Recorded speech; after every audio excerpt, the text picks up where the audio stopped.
Olá, alunos. Eu sou a professora Márcia Mela, da disciplina Refrigeração e Ar-Condicionado, do 8º e 9º períodos do curso de Engenharia Mecânica da Multivic Serra. E hoje nós vamos falar sobre serpentinas resfriadoras e desumidificadoras. Na aula passada, nas aulas anteriores, nós conversamos sobre um sistema de refrigeração e nós falamos sobre 2 trocadores de calor, tanto o condensador quanto o evaporador. Bom, nesse caso aqui, a serpentina resfriadora e, consequentemente, desumidificadora, ela é utilizada para resfriar o ar que vai entrar no recinto. Então, o objetivo hoje é fazer uma análise do ar, do lado externo da serpentina, porque dentro da serpentina a gente vai admitir que ela vai funcionar com um fluido refrigerante. Esse fluido refrigerante pode ser um R22, um R134A, por exemplo, mas nada impede que seja também água, tá? Ela pode funcionar também com água. Bom, então, dos tipos de resfriadores e desumidificadores de ar, o objetivo da serpentina é que haja uma queda de temperatura, no caso do ar, na parte externa, havendo, consequentemente, uma desumidificação e, dependendo da temperatura, pode haver até formação de gelo, que é muito indesejado. Por isso, é necessário que haja uma preocupação muito grande de como que esse processo de desumidificação ele vai ocorrer. Bom, a gente vai precisar falar sobre algumas terminologias, porque conforme a gente for falando sobre esses métodos para quantificar, por exemplo, a área, a temperatura da serpentina, algumas expressões nós vamos usar aqui. Então, a gente vai chamar de área frontal do resfriador, a área da seção transversal do escoamento do ar no trocador de calor, ou seja, na serpentina. A gente vai chamar também de velocidade frontal do ar, a vazão em volume do escoamento do ar dividido pela área. Então, a gente tem como calcular essa vazão, e a velocidade vai ser calculada a partir da vazão e da área que a gente conhece da serpentina. A área da superfície do resfriador vai ser a área de transferência de calor em contato com o ar. Essa área de transferência, essa área de superfície do resfriador, ela pode ter outras superfícies que a gente chama de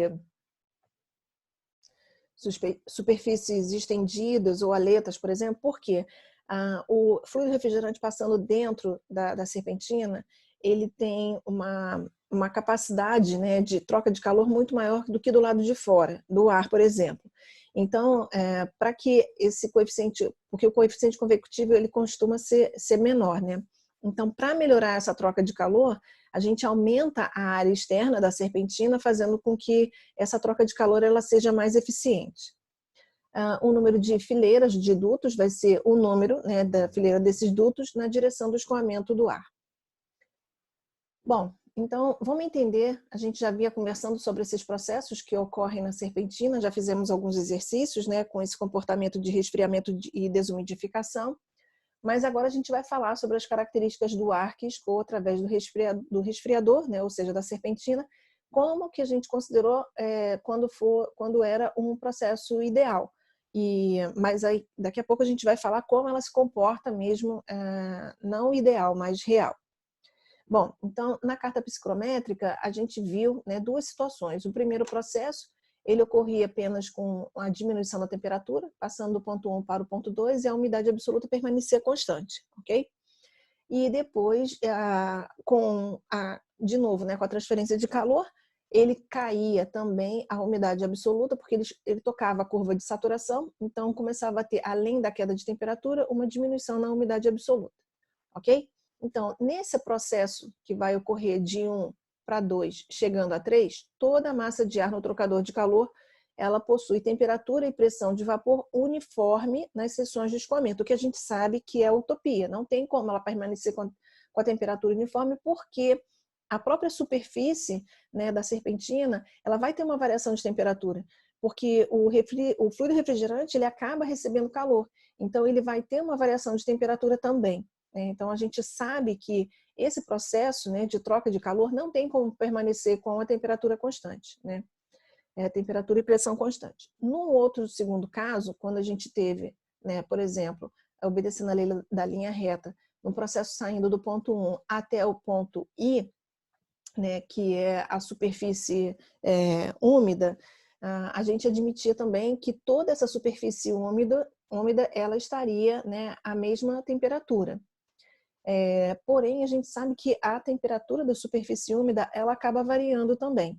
Então, esses dois processos, eles são processos ideais, porque na vida real a gente sabe que não tem como garantir a temperatura constante, né, durante esse período de troca de calor. Bom, se isso não é a situação real, como que o fluido vai se comportar na situação real? Então, vamos imaginar a seguinte situação aqui, ó. A gente vai ter aqui um fluido escoando, né, um fluido refrigerante, R22, 134A, 410, 407. Esses fluidos vão escoar aqui dentro da tubulação. Esse daqui é o duto, né? Então, a gente vai ter a parte interna do duto e a parte externa do duto. Bom, nessa situação aqui, esse trocador de calor ele é contracorrente. Por quê? A gente vai ter o escoamento do fluido nesse sentido, do fluido refrigerante, e o escoamento do ar vai ser nesse sentido, ok? Então, aqui dentro a gente vai ter fluido refrigerante, né? Ou água gelada, mas não importa, vai ter um fluido a baixa temperatura. Aqui a gente vai ter a estrutura metálica da serpentina e aqui em cima nós temos o escoamento de ar. Aqui nós vamos ter aquela película, né, de líquido que foi condensado do ar, ok? Então vamos pegar um elementozinho de área aqui, ó. Vamos imaginar a seguinte situação: o fluido vai estar entrando, né, por essa superfície e vai estar saindo por essa superfície aqui. Então, como que a gente vai fazer para poder compreender como ocorre esse processo de troca de calor, sabendo que essas temperaturas variam, que essas temperaturas não permanecem constantes, né, como se fosse no processo ideal? Bom, nós vamos fazer, na verdade, nós vamos usar várias equações para poder chegar nesse modelo matemático aqui. Então, por exemplo, uma das equações que a gente usa é que a taxa de transferência de calor vai ser igual a vazão máxima, né, MCP delta T, onde CP é o calor específico, né, da mistura do ar, a pressão constante, e ele é dado a 1 kJ por quilograma Kelvin. A gente vai usar também outra equação de troca de calor, né, por convecção, que fala que a taxa de transferência de calor vai ser igual ao coeficiente convectivo, né, ou coeficiente de película, coeficiente de filme, né, coeficiente de troca de calor também. Aqui a gente vai chamar de H, né, vezes, né, o elementozinho de área dA e a variação de temperatura. Outro modelo matemático que a gente vai usar também vai ser a vazão máxima vezes a variação de entalpia. Por que nós vamos usar vários modelos matemáticos? Porque, por exemplo, o fluido que entra na seção 1 e vai sair na seção 2, ele vai entrar com uma energia maior e vai sair com uma energia menor. Essa variação de energia aqui vai ser o calor perdido. Para onde? Para o fluido refrigerante. Então, nós vamos dizer que a variação de entalpia, né, vezes a vazão máxima do fluido, do ar, no caso, né, entrando pela superfície 1 e saindo pela superfície 2, vai ser igual à taxa de transferência de calor. Essa taxa de transferência de calor vai ser trocada para onde? Para o fluido refrigerante, ok? Então, a gente usa esses modelos matemáticos para poder relacionar o coeficiente, a troca de calor por convecção, né, e a troca de calor que vai ocorrer para o próprio fluido, ok? Bom, manipulando essas três equações, a gente chega nessa equação aqui, ok? Onde a variação da taxa de transferência de calor, ela vai ser igual ao coeficiente convectivo, né, que a gente vai chamar aqui de HC. Vamos chamar também o elementozinho de área dA, né, esse elemento onde vai ocorrer a troca de calor. CP, que é o calor específico, a pressão constante. Aqui ele chama coeficiente de transferência de calor por convecção, ok? Mas na literatura a gente pode achar coeficiente de filme, coeficiente de película, né? E a variação da entalpia, de novo, tá? Entalpia do ar menos a entalpia do ar saturado na superfície, ou seja, o calor que vai sair do ar vai vir para essa superfície úmida aqui, ok? Então a gente vai chamar a siglazinha, né, subscrito A a respeito do ar, e esse I vai ser sempre da superfície úmida. Então, nós vamos usar várias vezes, né, esses símbolos para poder designar a letra I como sendo a propriedade do ar, da película da superfície úmida, ok? Bom, outro modelo matemático também que a gente tem é esse daqui, que ele diz que a variação da taxa de transferência de calor vai ser igual a HR, que é a condutância térmica, né, considerando a resistência térmica da superfície molhada, ou seja, aqui, porque vai haver troca de calor por condução, mas também a gente vai ter que considerar, né, essa superfície aqui do metal, né, e as aletas quando a gente tiver também, ok? Além disso, vai ter que considerar também a camada limite do refrigerante, né, ou da água gelada que estiver escoando aqui dentro, né, dentro da tubulação. E essa condutância, ela é dada em watt por metro quadrado Kelvin, a mesma unidade para coeficiente convectivo. Bom, então, aqui vai ser o elementozinho de área, ok? Mas aí, como a letra I vai ser do lado do refrigerante, né, ou da água gelada que está aqui.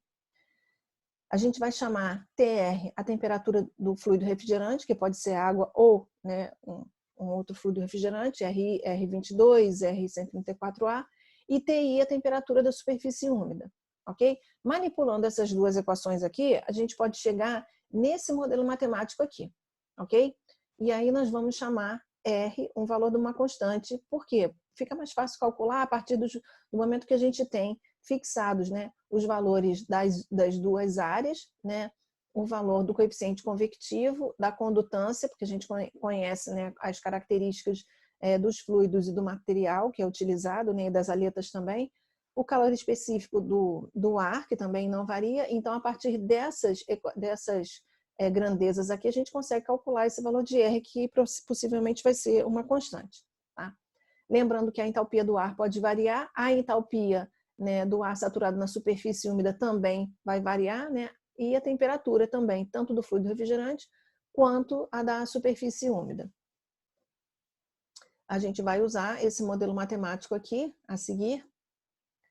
Bom, deixa eu voltar aqui anteriormente. Vamos imaginar a seguinte situação. Se a gente definir qual vai ser a entalpia do ar, por exemplo, né, e tem a temperatura do fluido refrigerante, a gente teria como saber quais são as condições, né, da superfície úmida. Então, a temperatura da superfície úmida e a entalpia da superfície úmida. Se a gente tiver essas duas propriedades, a gente consegue definir qualquer coisa relacionada à superfície úmida naquele ponto. Bom, é sabido, passou muito. É sabido pelas relações que a gente tem com entalpia e temperatura, né? Geralmente a gente usa aquelas tabelas termodinâmicas, né? Mas aquelas tabelas termodinâmicas, elas foram construídas a partir desses modelos matemáticos aqui. Então, o que a gente tem aqui? Nós temos uma relação de entalpia, se eu não estou enganada, essa relação de entalpia tem uma temperatura de 30 e poucos, 35, 40 graus Celsius, uma coisa assim, que é a temperatura que a gente vai trabalhar, não vai fugir muito dessa temperatura do ar na entrada da nossa serpentina, ok? Então, nós temos esse modelo matemático aqui, que diz que a entalpia da superfície úmida vai ser igual a uma constante, mais a constante vezes a temperatura, né, unitária aqui ao quadrado e aqui a terceira, ok? Só que a gente tem uma relação aqui do valor da entalpia da superfície úmida. Se a gente for avaliar no slide anterior, ó, tá aqui. Então, a gente consegue relacionar a entalpia da superfície úmida, né, com o valor da entalpia do ar, a temperatura do refrigerante, essa constante R calculada a partir das especificações do trocador de calor. Então, a gente vai ter uma relação, né, da entalpia com a temperatura.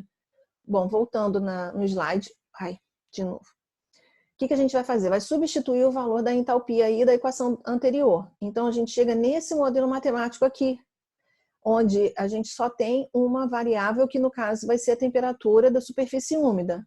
Por quê? Se a gente definir quais são, né, os valores da entalpia do ar, da temperatura refrigerante e da constante R, né, a gente já consegue determinar a temperatura da superfície úmida. Então, vamos entender como... Só que isso fica um pouquinho mais complexo, porque nós não temos uma equação quadrada aqui. Se nós tivéssemos uma equação de segundo grau, ela seria mais fácil porque a gente pode aplicar a Bhaskara. Só que no caso de uma equação de terceiro grau, a gente vai ter que usar outro modelo, né, outro método numérico para poder resolver essa equação. Bom, então vamos imaginar o seguinte exemplo, né, para determinar a entalpia do ar saturado e a temperatura da superfície úmida, ou seja, HI e TI. de um resfriador e desumidificador, cujos valores de R, né, que é a constante, HA, que é a entalpia do ar, e TR, temperatura do refrigerante, são respectivamente 0,22, né, aí coloca ali as unidades, 85 e 9 graus Celsius. Bom, para a gente poder resolver esse modelo matemático, a gente vai utilizar um método numérico chamado Newton-Raphson. O método de Newton-Raphson, ele dá o seguinte, ele diz que a gente vai fazer um processo iterativo, ok? Até convergir e chegar no valor que a gente quer. Então, esse método, ele fala que o valor novo vai ser igual ao valor velho menos o valor da função dividido pela derivada da função em relação a x, ok? Bom, precisamos definir então quem vai ser a nossa função. Se a gente pegar esse modelo matemático aqui, olha, tá vendo que tá igual a zero? Eu vou pegar esse modelo matemático aqui e vou substituir aqui embaixo, ó, TI 0,22, substituindo os valores de R, TR, que é 9 graus, ó, substituímos o valor aqui, e menos o valor da entalpia do ar que foi dado aqui, né? O valor da constante foi repetido, né? Dessa constante também, dessa constante, dessa constante. Isso aqui tudo vai ser igual a zero. Bom, a gente vai chamar igual a F. Logo, F vai ser igual a zero, ok? Para o valor correto de TI. Então, se eu pegar um valor certinho e substituir do valor de TI aqui, essa minha função toda vai ter que dar igual a zero, ok? Bom, como que a gente vai fazer isso? Primeira coisa, definindo quem é a minha função, eu tenho que derivar essa função. Então, nós vamos derivar em função de quem? Da variável TI. Então, aqui vai ficar 1 sobre isso aqui é constante some, isso aqui é constante some, isso aqui é constante some, que a derivada é igual a zero.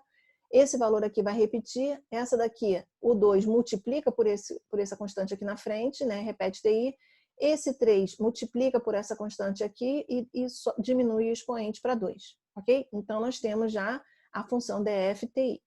Bom, o que a gente vai fazer? A gente vai chutar um valor. Vamos colocar um valor qualquer lá para uma primeira interação. Pode ser 20 graus Celsius, por exemplo, ok? Para 20 graus Celsius, eu vou substituir aqui em cima, na minha equação. Ó, 20, vou botar aqui na minha equação para poder achar o valor de F. F tinha que ser igual a zero, lembra? Para o valor de TI estar correto. E aí a gente achou esse valor aqui, ó, mais de 22, ou seja, está longe pra caramba ainda, né? O valor que a gente achou foi bem errado, mas tudo bem. Se a gente substituir também aqui o valor de TI, né, e o valor de TI, a gente vai achar a derivada de F em função de TI. E achamos esse valor aqui, 7,918. Aí o que a gente vai fazer? Aqui, ó, lembra do método anterior? O novo valor vai ser o valor que a gente calculou menos F dividido pela derivada, né, da função por dt. Então, o valor novo de TI vai ser o valor antigo de TI. Qual era o valor antigo? 20. Menos F, esse valor aqui, menos a derivada, que é esse valor aqui. Então, vamos substituir os valores. Ó, o valor de TI, 20, menos o valor de F, que está aqui, ó, dividido pela derivada da função. A gente vai achar um novo valor de temperatura, 17 e pouco. O que a gente vai fazer? Vamos pegar esse valor aqui de 17 caquerada, vamos substituir aqui, né, no valor de TI para verificar qual vai ser o valor da nossa função. Quando a gente substitui esse valor aqui de 17,236 graus Celsius, a gente chega nesse valor de F. Lembra que F tem que zerar? Olha só. Então, olha como caiu bastante da primeira para a segunda iteração. Na primeira iteração era 22, 22, sei lá, 0, né? E aqui está 0,52 praticamente, né? Então já houve uma queda significativa da primeira para a segunda iteração. E aí nós vamos pegar e substituir o valor de TI para achar o valor da derivada, tá? E nós já achamos o valor aqui de 7 e pouco. Não zerou ainda, ok? O que a gente vai fazer? Vamos fazer a mesma coisa. Vamos pegar o valor velho, que é esse daqui, o valor da função, que é esse daqui, o valor da derivada. Vamos achar 17,71. Quando a gente pegar esse valor aqui de 17,17 e substituir aqui nesse modelo matemático, a gente vai ver que vai achar um valor de F muito, muito pequeno, bem próximo a 1. Então, a gente já pode parar nessa interação. Geralmente, na terceira interação, a gente já determina o valor, porque ele converge muito, muito rapidamente, ok? Bom, assim que a gente acha, então, o valor, o que a gente vai fazer? O valor de TI, o que a gente vai fazer? Vamos voltar lá na equação anterior para poder achar o valor da entalpia, ok? que significa isso? Nós achamos o valor da temperatura da superfície úmida, que é 17,17 graus Celsius. Então, no modelo anterior, aqui, ó. Aqui. O que a gente vai fazer para achar o valor da entalpia da superfície úmida? Vem substituir aqui nesse modelo matemático, né? Constante, multiplica pelo valor 17,17, né? 17 ao quadrado, e ao cubo. E aí a gente vai achar o valor da entalpia, no caso, da entalpia na superfície úmida, que é o valor que foi encontrado aqui. Ok? Bom, vamos começar a entender, né, como que é feito o cálculo da área do resfriador. Nessa situação aqui, nós usamos né, algumas iterações para poder compreender, né, qual seria o valor para a superfície úmida, mas a gente pegando um trecho apenas. O que acontece? A variação da temperatura, ela não é diretamente proporcional, por exemplo, à da entalpia, né? Não é uma troca de calor que ela é linear. Então, o que a gente vai fazer?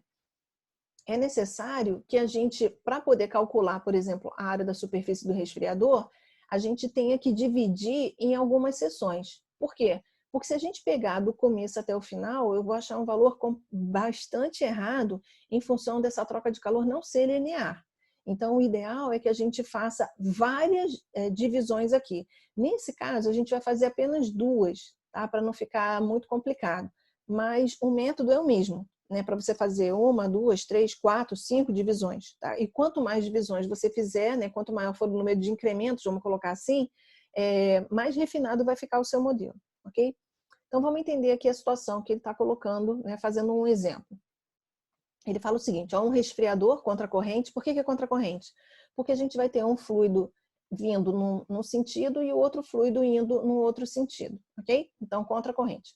Um resfriador contra corrente, a água gelada, então o fluido refrigerante que ele vai usar aqui é água gelada. Necessita resfriar 2,5 kg por segundo de ar, ou seja, essa vazão é a vazão aqui de cima, tá? De ar, de uma condição de entrada com a temperatura de bulbo seco igual a 30 graus Celsius e a temperatura de bulbo úmido 21 graus Celsius, até uma condição final em que a temperatura de bulbo úmido, né, seja igual a 13 graus Celsius, ok? Então, aí ele fala o seguinte também, a água fria entra no trocador de calor a 7 graus Celsius e deixa a 12, ou seja, é um processo mais real, né?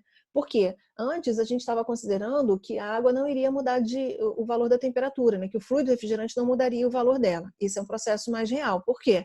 Ele entra a uma temperatura de 7 graus, recebeu o calor e vai para uma temperatura de 12 graus. Ok? A razão entre as áreas externas e interna é igual a 12. Por que tem essa diferença? Porque isso aqui é um tubo.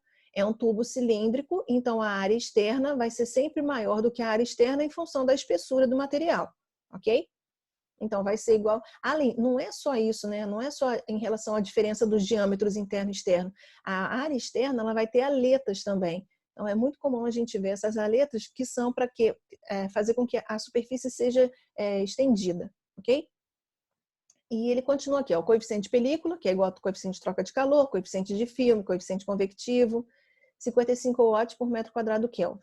Condutância térmica, lembra que é relativo à troca de calor, né, a condutividade térmica, ok? Também, e a área também, enfim. Calor específico do ar, repara que nesse caso aqui não ficou um certinho, né? Ele colocou um valor aqui porque o calor específico ele é constante, mas ele depende da temperatura do fluido, tá? Aí ele pede para calcular a área da superfície necessária, ou seja, para dimensionar essa serpentina, e quer também a temperatura de bulbo seco do ar que deixa o trocador, ou seja, a temperatura de bulbo, a temperatura que a gente mede com o termômetro do ar que vai sair da nossa serpentina. Bom, vamos lá então.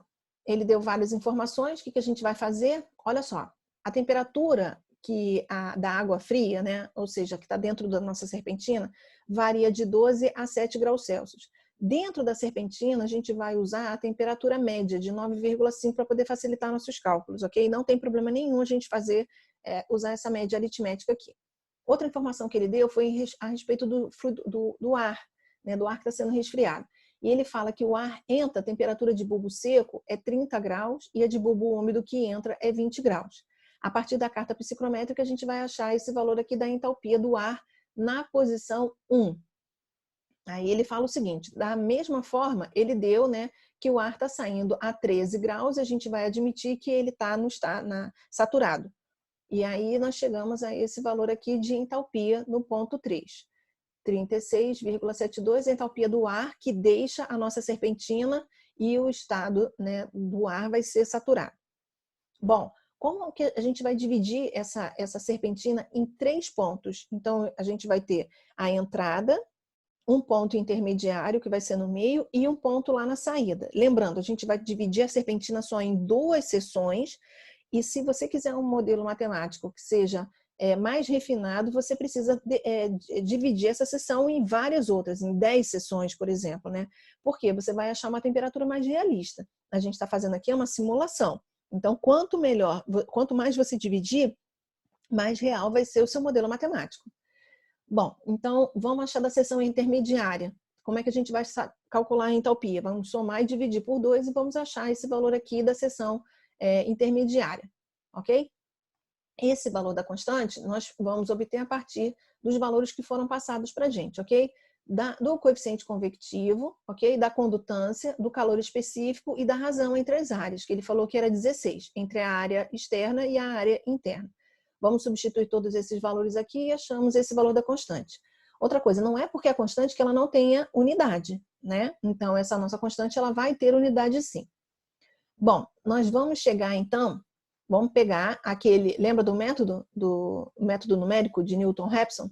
Então, nós vamos chegar nesse modelo matemático que a gente acabou de ver no exercício anterior, vamos pegar esse valor aqui, essa mesma equação, e vamos usar o mesmo critério que a gente fez no exercício anterior. Eu só não vou mostrar o passo a passo aqui, porque já foi mostrado ainda há pouco, né? E vocês têm como reproduzir, ok?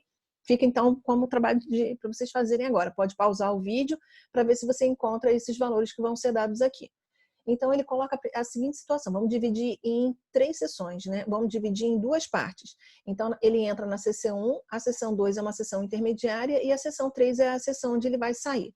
Na seção 1, a gente obteve o valor da entalpia do ar, a partir dos dados que foram fornecidos, né? Na seção 3 também, então nós temos a entalpia na entrada, a entalpia na saída e a entalpia na seção intermediária. Temos a temperatura na seção 1, né? No caso vai ser a entrada do ar, mas é a saída do fluido refrigerante, ok? Então o fluido refrigerante na seção 1 está a 12 graus, porque ele é contracorrente, eu não sei se vocês lembram disso. Então, na seção 1 é quando o ar está entrando, porém o fluido refrigerante está saindo. Por isso que ele fica 12 aqui. E aqui, no caso, vai ser 7, porque é a saída do ar, mas é a entrada do fluido refrigerante, que no caso é a água gelada. Esse valor aqui é intermediário, nós obtemos fazendo uma média aritmética, assim como foi no caso da entalpia, ok? Bom, substituindo esses valores naquele modelo matemático, lembra da equação de Newton-Raphson? Nós vamos achar esse valor aqui de TI, né, da temperatura da superfície úmida, substituindo, vamos achar o valor da entalpia da superfície úmida, isso para o ponto 1, para o ponto 2 e para o ponto 3, ok? Utilizando esses valores aqui para a gente poder calcular. Lembrando que isso aqui já é uma constante, tá ok? Mesmo procedimento que a gente acabou de fazer no exercício anterior. Bom, com esses valores, né, das temperaturas e da entalpia, vamos vir aqui para a figura e entender o que está acontecendo aqui. De novo, ó, a água entra a 7 graus, sai a 12 graus e na seção intermediária ela vai estar a 9,5 graus, que a gente achou com uma média aritmética entre 12 e 7. No caso do ar, ele entrou a essas condições aqui, né, que a gente já pegou esses valores da carta psicrométrica, ok? Aqui foi a mesma coisa da carta psicrométrica e esses valores aqui nós achamos aqui anteriormente, ó. Opa, aqui, ok? Temperatura, entalpia, temperatura, entalpia, temperatura, entalpia.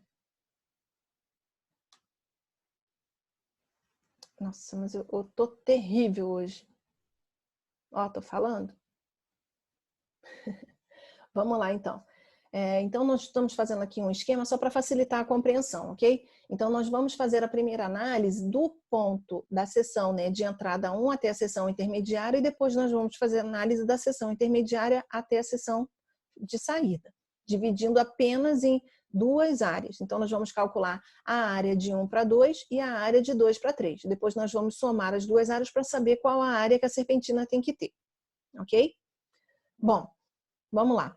Como que a gente vai fazer isso? A gente tem dois modelos matemáticos aqui. O primeiro, que diz que a taxa de transferência de calor do ar, né, que está escoando aqui, vai ser igual à vazão máxima desse ar, vezes a variação de entalpia. A gente tem a entalpia do ar na seção 1, que é 0,6006, e na saída, que vai ser 4866. Vamos substituir aqui esses valores, achamos a taxa de transferência de calor que o ar perdeu quando ele entrou, a partir do momento que ele entra na seção 1 e que ele sai da seção 2, pela seção 2, ok? Mas a gente tem outro modelo matemático também. Por quê? A taxa de transferência de calor que saiu, ela vai ser igual também a esse modelo matemático aqui, ó. M ponto, que é a vazão, Cp, que é o calor específico, a pressão constante, vezes ΔT, ok? Se a gente for... vamos cortar o valor da vazão aqui, né, que aparece nos dois termos, e vamos isolar o valor da variação de temperatura. E a gente chega nesse modelo matemático aqui. Outra forma da gente poder calcular a taxa de transferência de calor é através do coeficiente convectivo. Então, coeficiente convectivo vezes a área vai ser igual à variação de temperatura. A mesma variação de temperatura que a gente verificou aqui do ar, né? Porque é a taxa taxa de transferência de calor por convecção. Então, repetindo, né, coeficiente convectivo, a área de 1 para 2 e a variação de temperatura, né, do modelo matemático anterior, onde ΔH vai ser a entalpia média. Por que a gente vai fazer entalpia média? Porque eu tenho vários valores, a minha entalpia não permanece constante, ela está variando a entalpia do ar de 60,6 até 48,66, né?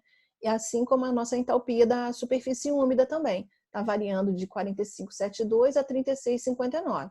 Então, por isso que a gente tem que usar aqui média, ok? E aí a gente chega nesse modelo matemático aqui. Só que esse valor nós já temos também coeficiente convectivo, nós já temos tudo isso aqui. O que a gente quer é a área da seção de 1 para 2. Então, o que a gente vai fazer? A gente vai isolar. Então, a área de 1 para 2 vai ser igual, vou pegar a taxa de transferência de calor, né? E vou pegar tudo isso aqui que está multiplicando a área e vou trazer aqui para baixo.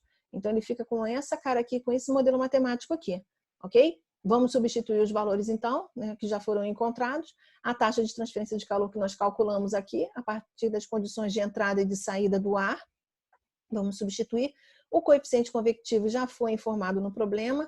O calor específico, a pressão constante, também já foi informado no problema, ok? Repara que a gente coloca a unidade para tudo. E aqui a gente vai calcular a entalpia média do ar menos a entalpia média da superfície úmida. Então, nós vamos somar e dividir por 2, média aritmética, lembra? Soma e divide por 2, eu gosto as notas bimestrais, né? E aqui também é a mesma coisa, ó. Entalpia da superfície úmida, né? Da entrada e da saída, soma e divide por 2, ok? Diminui a variação, ou seja, calcula a variação da entalpia, né, dos dois fluidos. E a gente chega a esse valor aqui, ó, de 41,1 metros quadrados. Então, a primeira seção, ela vai ter que ter 41,1 metros de seção de troca de calor para que a gente consiga ter essa troca de calor e a temperatura que a gente está querendo. Bom, a gente calculou a área, então, da primeira seção, de 1 para 2. Agora a gente vai precisar calcular a área da seção, da segunda seção, né? De 2 até 3. A gente vai fazer o mesmo modelo matemático, ok? Por quê? Porque as vazões não vão mudar. Então, por exemplo, a vazão continua sendo 2,5 kg por segundo, a gente tem a variação de entalpia, né? Então, isso aqui era como a gente calcularia a taxa de transferência de calor, né? Que é aquele Q ponto que está lá em cima. Vazão máxima vezes variação da entalpia, sempre colocando as unidades. Aqui, coeficiente convectivo, CPM, calor específico à pressão constante. De novo, entalpia do ar também, né? A média, por isso que a gente soma e divide por 2. Essa daqui é na entrada da seção 2 e na saída na seção 3. Na entrada na seção 2 e na saída na seção 3, ok? Soma, divide por 2, soma, divide por 2 para que a gente consiga calcular as médias. E aí nós chegamos nesse valor aqui, ó, 53,6 metros quadrados, ok? Ou seja, a área total de 1 até 3 vai ter que ser a da seção 1 para 2 mais a seção 2 para 3. Ou seja, nós chegamos nesse modelo matemático, nesse valor aqui de área, quase 95 metros quadrados. Se nós fôssemos usar mais seções, a gente iria achar uma área mais realista, ok? Porque esse modelo matemático que a gente está utilizando aqui, ele só tem 2 incrementos, né? A gente só está trabalhando com 2 seções. Se nós tivermos 10 incrementos, nós vamos achar um modelo mais realista, mais refinado. Bom, a segunda parte do problema, então nós obtemos o valor da primeira parte do problema. Agora nós precisamos calcular a segunda parte do problema, que é a temperatura que ele vai sair, ok? Então, a taxa de transferência de calor que nós calculamos, nós usamos esse modelo aqui, né? MCP ΔT, que era igual ao calor, né, trocado, né, o calor convectivo trocado pelo fluido. Então, se a gente for igualar, nós chegamos a esse modelo matemático aqui, onde o coeficiente convectivo vezes a área da seção de 1 para 2 e a variação de temperatura, como que a gente vai usar? Da primeira seção, ok? Vai pegar a temperatura 1 mais a temperatura e dividir por 2, porque vai ser a temperatura do ar menos a temperatura, a média da temperatura do ar, menos a média da temperatura da superfície úmida, ok? Então, da seção 1 até a seção 2, soma e divide por 2, do ar na seção 1 e do ar da seção 2, soma e divide por 2. Só que nós temos todos esses valores menos a temperatura do ar que está saindo na seção 2. Então, o que a gente vai fazer? Vamos substituir o modelo matemático aqui, ó. A vazão mássica, 2,5 kg por segundo, o calor específico, a pressão constante, a variação de temperatura do ar, a gente sabe que ele entra a 30, mas não sei qual a temperatura que ele está saindo da seção 2, né? Vamos colocar aqui T2. Continuamos codotando aqui o valor de HC, depois o valor da área, ok? E da variação de temperatura. Como que vai ser? Média aritmética e média aritmética, menos a outra média aritmética. Entrou 30, não sei quanto sai. Entrou 16,26, saiu 12,95, ok? E aí a gente resolvendo esse modelo matemático, porque essa equação aqui a gente só tem uma incógnita, que é o valor de T2 e o T2 aqui. Nós chegamos à temperatura de 20,65. Ou seja, o fluido vai entrar na nossa seção 1 a 30 graus Celsius e na seção 2 ele vai cair a temperatura para 20,65, ok? Aí nós vamos usar o mesmo modelo matemático da seção 2 até a seção 3.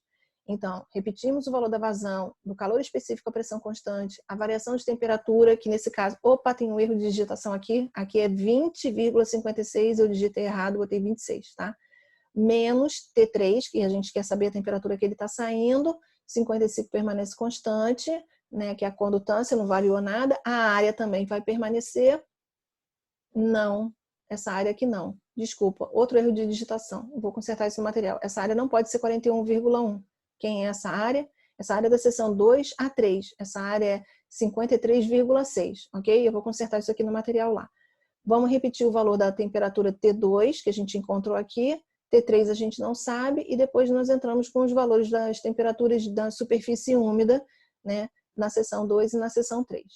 E aí, resolvendo essa equação, que a gente vai ter uma incógnita só, que é o valor de T3, nós achamos a temperatura do ar que deixa a serpentina, ou seja, 13,72 graus Celsius, que é uma temperatura adequada se for para climatizar o ambiente, que a gente já havia definido que a temperatura do ar que vai ser insuflado, ele tem que estar entre 13 e 14 graus Celsius, ok?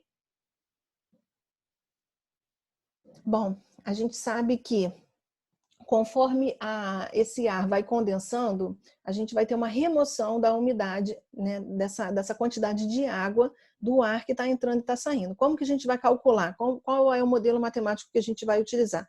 2 modelos matemáticos. Então, a gente pode calcular a taxa de remoção da água, que vai ser em quilograma por segundo, porque é uma vazão, como sendo a vazão, né, mássica desse ar, que vai multiplicar a umidade absoluta na entrada menos o que saiu. Por quê? Ele vai perder umidade, então a quantidade de umidade absoluta que a gente tinha é maior do que na saída, ok?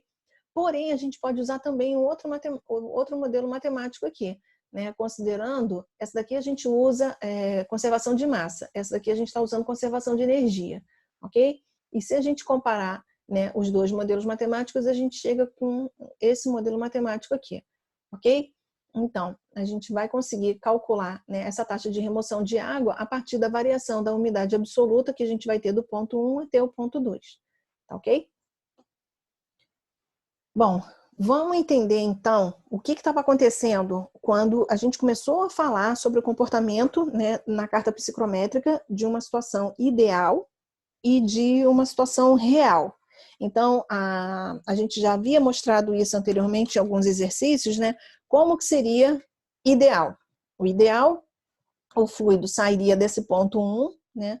Ia diminuindo a temperatura até o ponto 2, né? E depois ele iria também diminuindo a temperatura e ia condensando. Mas se a gente conseguisse manter, né, o valor lá da temperatura e pressão constante. Ou então a gente iria manter, né, usar a lei da linha reta, onde o fluido iria passar, desculpa, foi de novo. Ele iria passar do ponto 1 para o ponto I, que seria a temperatura da superfície úmida, ok? Na prática, a gente sabe que ele não tem nem esse comportamento 1, 2, 3, né, e nem esse comportamento de 1 até I.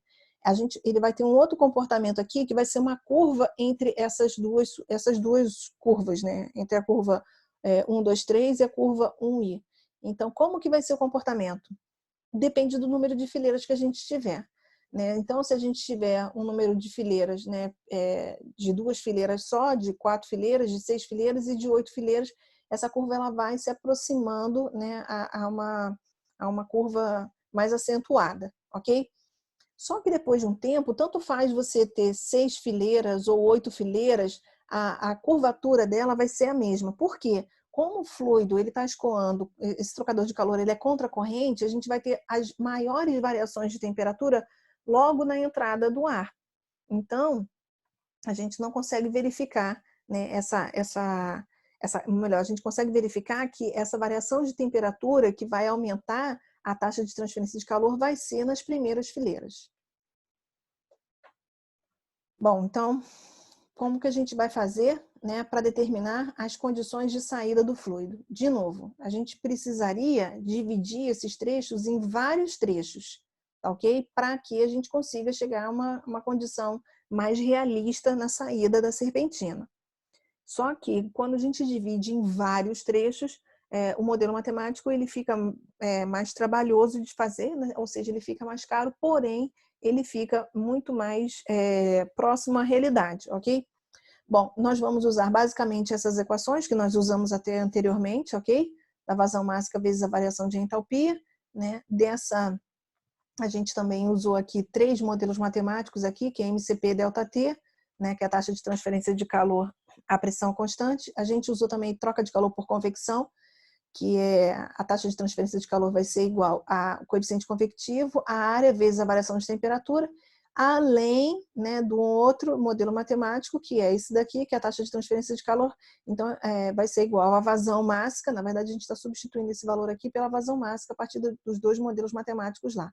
Por quê? A gente não está trabalhando com variação de temperatura aqui e nem com a vazão, por exemplo, para esse modelo matemático aqui. Ok? Bom, nesse último caso aqui também, a gente vai estar considerando a condutância, ou seja, o tipo de material e as áreas, né? A relação que a gente vai ter entre a área externa e a área interna. E nesse caso aqui, a gente está levando em consideração também a temperatura do ar e a temperatura da superfície úmida, ok? Então, nós vamos usar sempre esses modelos matemáticos aqui para poder determinar a taxa de transferência de calor, ou a área, ou a temperatura, né? Dependendo do que ele necessitar. Bom, o que acontece é que muitas vezes a gente não trabalha com a serpentina totalmente úmida, como a gente estava vendo até agora, né? É muito raro isso acontecer. O que costuma acontecer? O ar entra, só que quando ele entra na serpentina, ele não está com a umidade relativa a 100%. Então, ele não está saturado. E aí, o que acontece? Ele começa a trocar calor, a temperatura vai diminuindo e ele vai se aproximando da curva de saturação. Então, nessa situação aqui, o que a gente vai ter? A gente vai ter o ar entrando aqui, ok? Sem estar saturado, com uma umidade relativa que não é 100%. Então, a umidade absoluta dele permanece constante, porém, a umidade relativa vai aumentando, até chegar na seção 2, quando ele atinge o estado saturado, a umidade relativa vai ser 100%, porém, a umidade absoluta de entrada vai ser igualzinha à umidade absoluta de saída. Por quê? Porque ele não perdeu massa de água no ar que estava contínuo nele. ok? Então, ele permanece com a mesma quantidade de vapor de água da seção 1 até a seção 2. Mas, quando ele chega na seção 2, ele começa a perder água e começa a aparecer aquele filme, né? Ou seja, a superfície úmida, tá bom? Então, a gente vai dizer que o ponto 2 vai ser o ponto de orvalho de entrada, porque ele atingiu o estado de saturação. Tá? Na carta psicrométrica, como que vai ocorrer essa troca de calor? Né? Ela vai ocorrer assim, ó, do ar que está aqui em cima. Ele vai sair do ponto 1 para o ponto 2, diminuindo a temperatura, porém a umidade absoluta permanece a mesma. Mas esse ar que está aqui embaixo, próximo à superfície, né, fria, ele começa a condensar. Ok? Repara que não é todo o ar que vai chegar à temperatura de saturação, ok? Só esse, porque a gente vai ter um gradiente de temperatura. A temperatura aqui vai ser menor do que a temperatura que vai subindo, tá? Então, a temperatura aqui em cima vai ser maior. Por isso que ele não toca o ponto de saturação, né? E ele vai perdendo, ó, ele vai perdendo a umidade absoluta e vai diminuindo também a temperatura dele, ok? Bom, vamos tentar fazer mais um exercício, lembrando que a gente agora vai estar preocupado com essa seção seca aqui, porque a seção úmida a gente já fez um exercício anterior. Então, vamos ver uma atividade aqui, vamos ver como é que a gente vai fazer.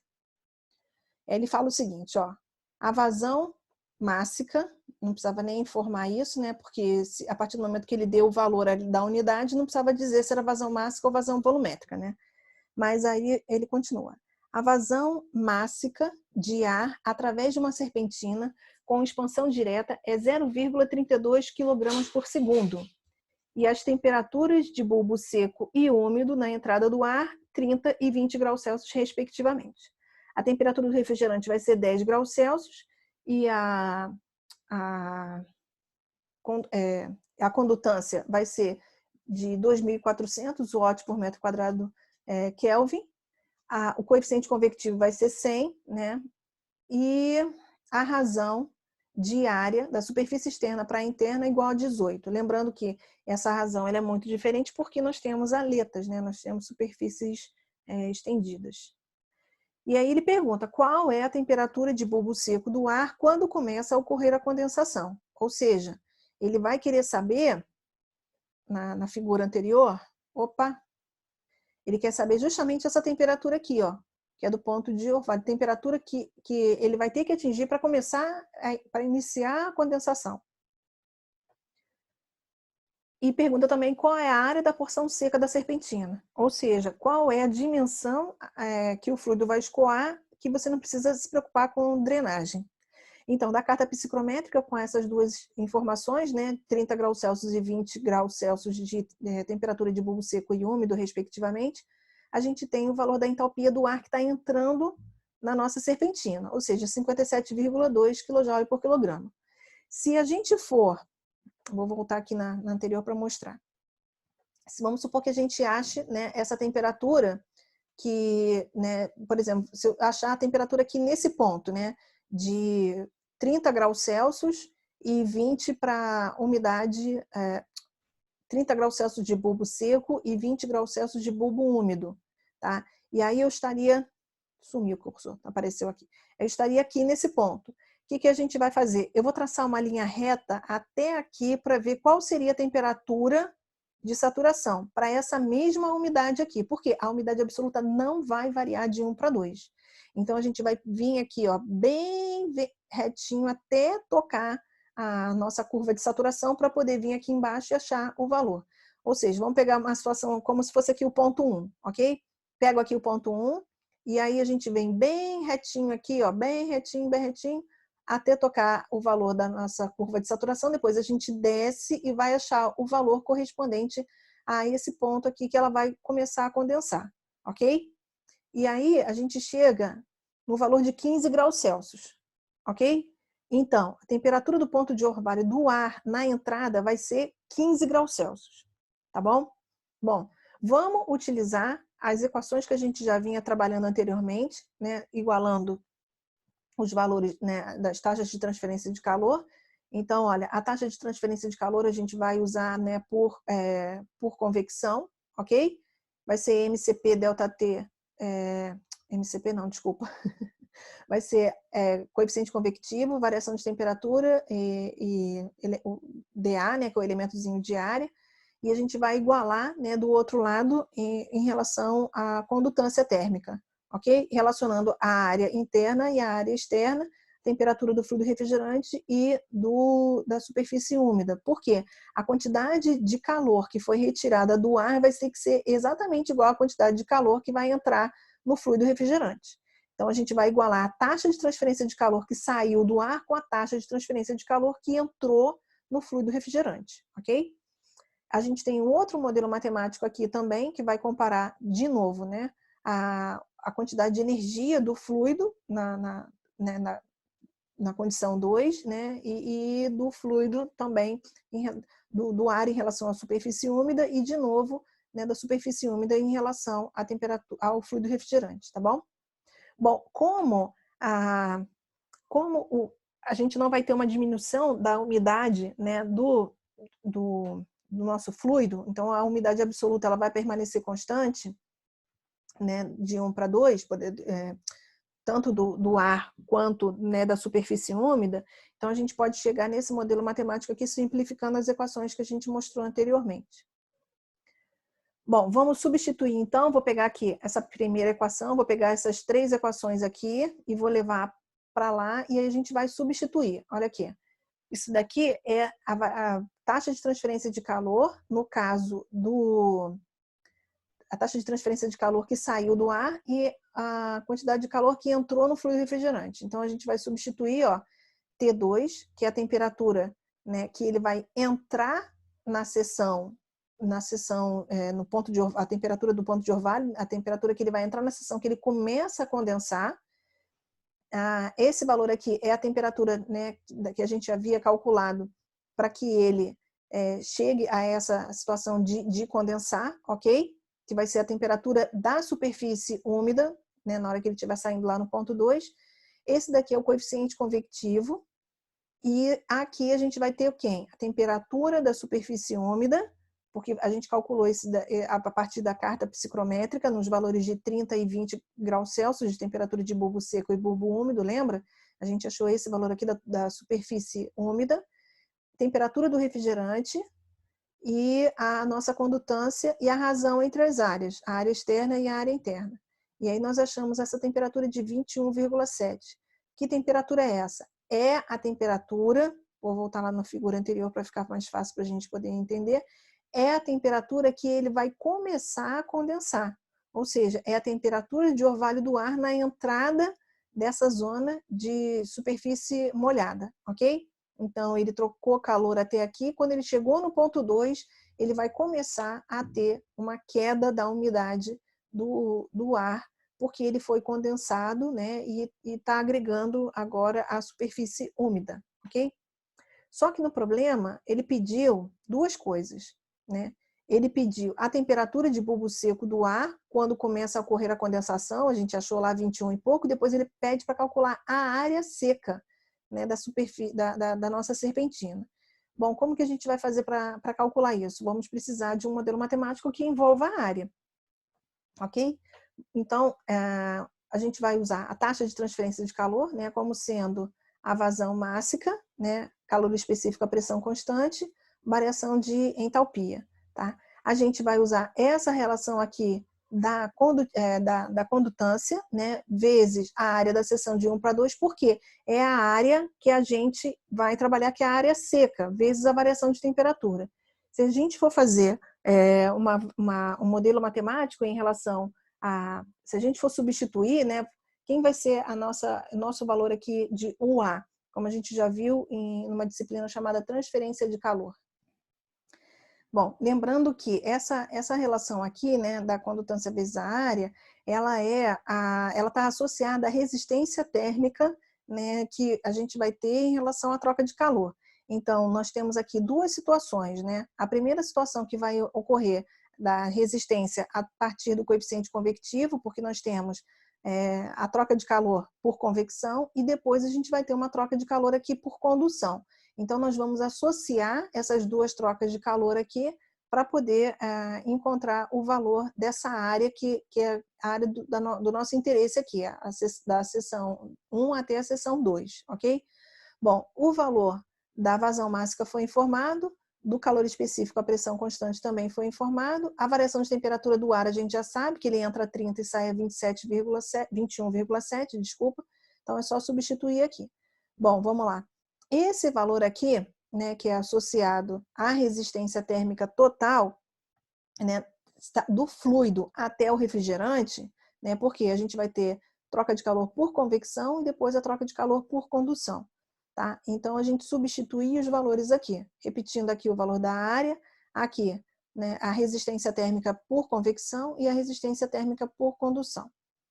Vamos substituir também os valores, né, da temperatura. Nesse caso aqui, a temperatura média, né, vai se fazer a média aritmética do ar de 1 para 2, né, ou seja, soma e divide por 2, e a temperatura do fluido refrigerante que a gente está considerando que permanece constante, ou seja, igual a 10 graus Celsius. Bom, nessa situação aqui, a gente vai ter só uma incógnita, que é a área de 1 para 2, e a gente consegue calcular que ela é aproximadamente de 3 metros quadrados.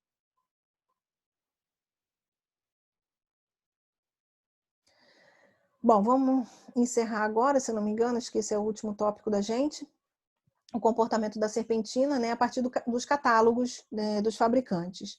Então, a gente está pegando aqui uma situação, né, específica, né? É claro que existe uma série de informações, mas a gente está pegando um catálogo só para tentar compreender qual é o comportamento do fluido, né, a partir desses catálogos. Então, ele está usando, nessa situação aqui, a ar que entra na serpentina com uma temperatura de bulbo seco de 30 graus Celsius e a temperatura de bulbo úmido 21,7. O que ele faz? Ele começa a variar a velocidade do escoamento. Então, coloca aqui o ar entrando a 2 metros por segundo, depois a 3, né?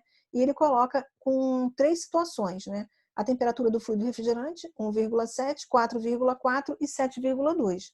E aí ele consegue especificar, né, a partir dessas condições, né, porque cada serpentina dessa, ela vai ter as características, né, dimensionais, né, e de acordo com o fluido refrigerante também.